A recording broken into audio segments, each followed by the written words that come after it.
गए थे और पूरे देश के सामने ये स्पष्ट तौर पर कहा गया था कि श्री राहुल गांधी जी आत्मचिंतन के लिए जा रहे हैं कि किस तरह से पार्टी को आगे बढ़ाया जा सकता है, कैसे मजबूत किया जा सकता है। उन तमाम बातों पर उन्होंने सोच किया, विचार किया और उसके बाद जैसे और लौटने के बाद जिस रूप में आज राहुल गांधी सबके सामने दिखाई दे रहे हैं, मुझे लगता है भारतीय जनता पार्टी उनके इस बदले हुए तेवर से बौखला गई है। लोकसभा में जिस तरीके से राहुल गांधी लगातार प्राइम मिनिस्टर को घेर रहे हैं, उनकी तमाम बातों के लिए उन्हें याद दिला रहे हैं कि आपने कहा क्या था और हो क्या रहा है, उससे बौखला करके आप देखेंगे कि लोकसभा में कैसे कैसे बयान भारतीय जनता पार्टी के प्रतिनिधियों द्वारा दिया जा रहा है।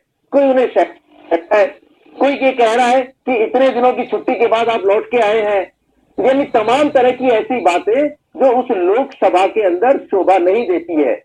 लेकिन क्योंकि बौखलाए हुए हैं इसलिए ये पचा नहीं पा रहे हैं, राहुल गांधी के नए तेवर को बिल्कुल भी नहीं पचा पा रहे। उन्हें लग रहा है कि ये व्यक्ति जो जमीनी स्तर पर खड़ा हो चुका है, जिसने गांव की, किसान की, गरीब की, मजदूर की बात करनी शुरू कर दी है और सिर्फ बात ही नहीं, हर वर्ग के बीच में जाना शुरू कर दिया है। आप देखिए, चाहे पंजाब हो, हरियाणा हो, महाराष्ट्र हो, तमाम ऐसी जगह पर जहां पर किसान प्रभावित हुए हैं और परेशान हुए हैं, उन सबके बीच में स्वयं पहुंचे और किसानों के दुख दर्द को जाना। उन्होंने उस दुखती रग पे जो किसान की थी, वो जो परेशान हो रहा था, उनको अपने साथ मिलाया और ये भरोसा दिलाया कि ये वही कांग्रेस पार्टी है जो आज तक किसानों का, मजदूरों का और गरीबों का प्रतिनिधित्व करती आई है। इसलिए आप अपने आप को अकेला ना समझे, कांग्रेस हर जगह आप मान रहे हैं लोकेश जी, ये तो मान रहे हैं माहौल बना, कांग्रेस पूरी तरह से पूरा माहौल बना, जिस तरह से हताश हो गई थी, निराश हो गई थी, उसमें नई जान जरूर राहुल गांधी से कुछ आई है। पंकज जी काफी उत्साहित हो रहे हैं कुछ कहने के लिए, क्या कहना चाह रहे थे जी? हेमंत जी, मुझे ये समझ में नहीं आता कि भारतीय जनता पार्टी के तमाम नेता और तमाम लोग आज तक भी इस बात को क्यों कह रहे हैं कि कांग्रेस ने ये किया, कांग्रेस ने वो किया। अरे भाई, हम इस बात को स्वीकार कर चुके हैं कि कांग्रेस में जो भी तमाम गलतियां थी या जो आज आप गिना रहे हैं, आप जो गिना रहे हैं उसका परिणाम दे दिया। अब बारी आपकी है कि आपको इस देश की जनता ने सब आपने क्या किया और बीजेपी के राष्ट्रीय प्रवक्ता संबित के बाद ब्रेक पे जाएंगे, फिर दूसरी बातों में बात करेंगे। जी, मुझे लगता है कि अब ये तमाम लोग इस बात को लेकर बेहद परेशान है किस तरह से भारतीय छवि को सुधारा जाए, क्योंकि राहुल और इनके ऊपर अटैक किए हैं, इन्हें घेरा है। आज ये शो करना चाहते हैं कि राहुल गांधी झूठ बोल रहे हैं। अरे उन्हें क्या पड़ी है कि वो झूठ बोलेंगे? उन्होंने कहा कि आपको बदला लेना है, आप मुझसे बदला लीजिए। यही कहना चाह रहे राहुल गांधी की सक्रियता के सामने बीजेपी जो है, बीजेपी निराश है थोड़ी, इस बात पर भी हम चर्चा करेंगे। ब्रेक घूमने से फुर्सत नहीं है। आपने एक भी किसान के परिवार से जाकर मुलाकात नहीं की जहां किसी ने आत्महत्या की है या जो कोई सदमे से मर गया। आपको फुर्सत ही नहीं है।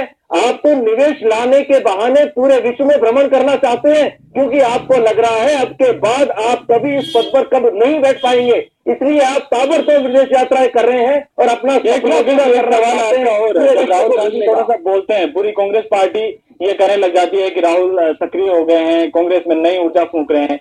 क्या राहुल गांधी जब नहीं बोलते तब पार्टी इतनी जो जोश और उत्साह में क्यों नजर नहीं आती? क्या राहुल के अलावा कोई भी ऐसा लीडर नहीं है ये सब कह सकें कार्यकर्ता पार्टी के कि आखिरकार कांग्रेस में वही ऊर्जा है? ऐसा क्यों होता है?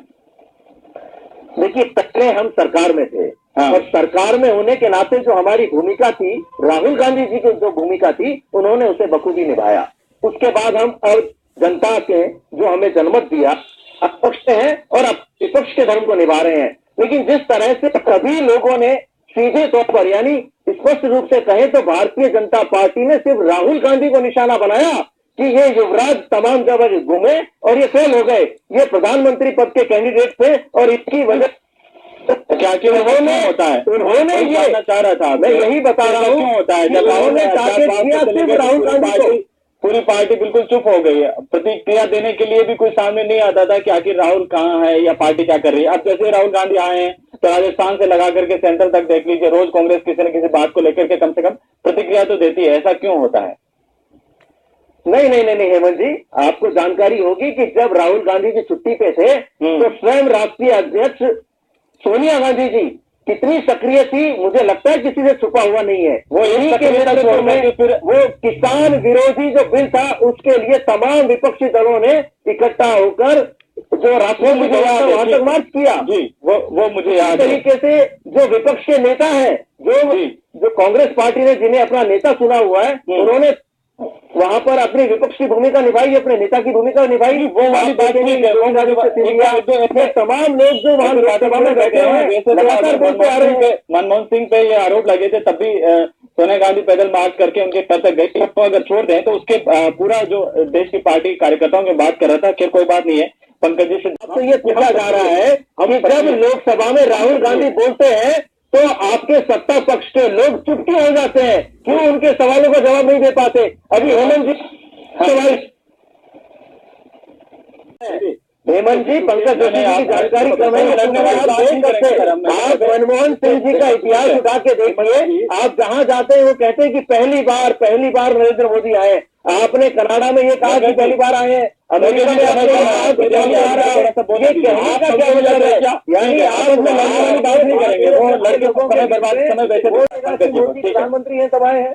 ठीक है, बोलने दीजिए। काले धन का उसका क्या हुआ और कौन से भ्रष्टाचार की बात कर रहे हैं? आज भी राजस्थान में लोग आप देखिए लगातार ऐसे केस सामने आ रहे हैं जहाँ चार्जेस दी जा रही है, रिश्वत मांगी जा रही है, दी जा रही है, ऐसे बात कर रहे हैं। बताइए। ठीक है, हाँ पंकज जी, निराशा के वातावरण में आशा का वातावरण बना कि नहीं बना? जिस इकोनॉमिक एजेंसी जो आपकी ट्रेड एजेंसियां थी, जिन्होंने आपकी ट्रेड